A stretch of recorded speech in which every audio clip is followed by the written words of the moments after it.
Hey guys, welcome to another video from Historic Militaria. Today we are looking at a Belgian M71 Paratroopers helmet. And these are kind of interesting helmets. They are purpose-built to be for the paratroop use. And as you can see, it's got the standard Belgian flag on the side, which is really nice for easy identification. You know exactly what you're looking at. You've got your three large rivets on the side here.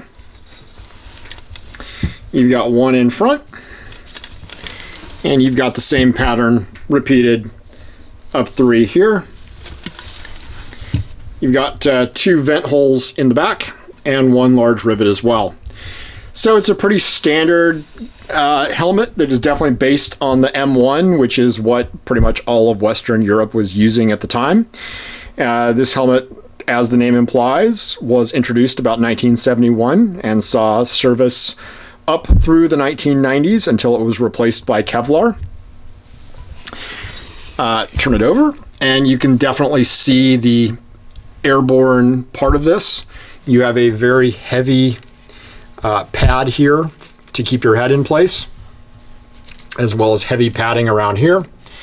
You've got a padded chin strap here, and some pretty heavy-duty Y webbing to go around your head. So it's actually a pretty comfortable helmet. It's obviously very well made, as you would expect from a Belgian helmet.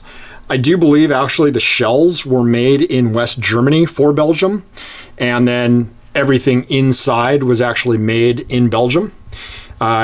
If I'm wrong on that, I would love to hear in the comments about where they were actually made, but all my sources do tell me that the shells are actually made in West Germany. I couldn't find any markings in this one that were factory. There are some soldier marks in this, but nothing that really tells you very much, just a couple of numbers. Anyway, just kind of an interesting helmet from the Cold War.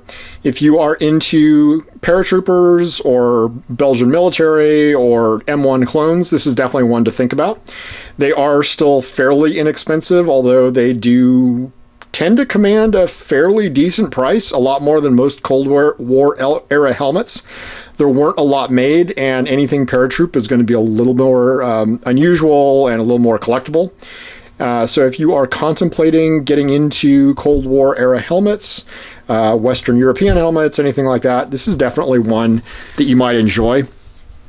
And you can just tell it's got a little more brim on it than an M1, and it's got this here in the back that comes up a lot more than an M1 helmet. M1 helmet obviously is going to come down like this, and you can just tell this is sort of a paratrooper built only helmet. So that's kind of interesting, and it is metal. It's not just a plastic one that you throw away after your jump. This is definitely a combat helmet. Hope you've enjoyed taking a look at this unusual little piece from the Cold War, and these actually saw a lot of service with Belgian paratroopers all through the 70s, 80s, and 90s. The Belgians were in Africa a lot, and definitely worth reading about. Their involvement in Rwanda right before the genocide in 1994 is some pretty interesting reading. And really anyone who just is kind of interested in Cold War history, this is a helmet that might interest you. And I encourage you to pick one up if you're so inclined.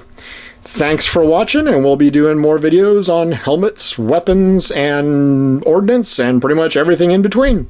Like and subscribe, and we'll be seeing you soon. Thanks for watching.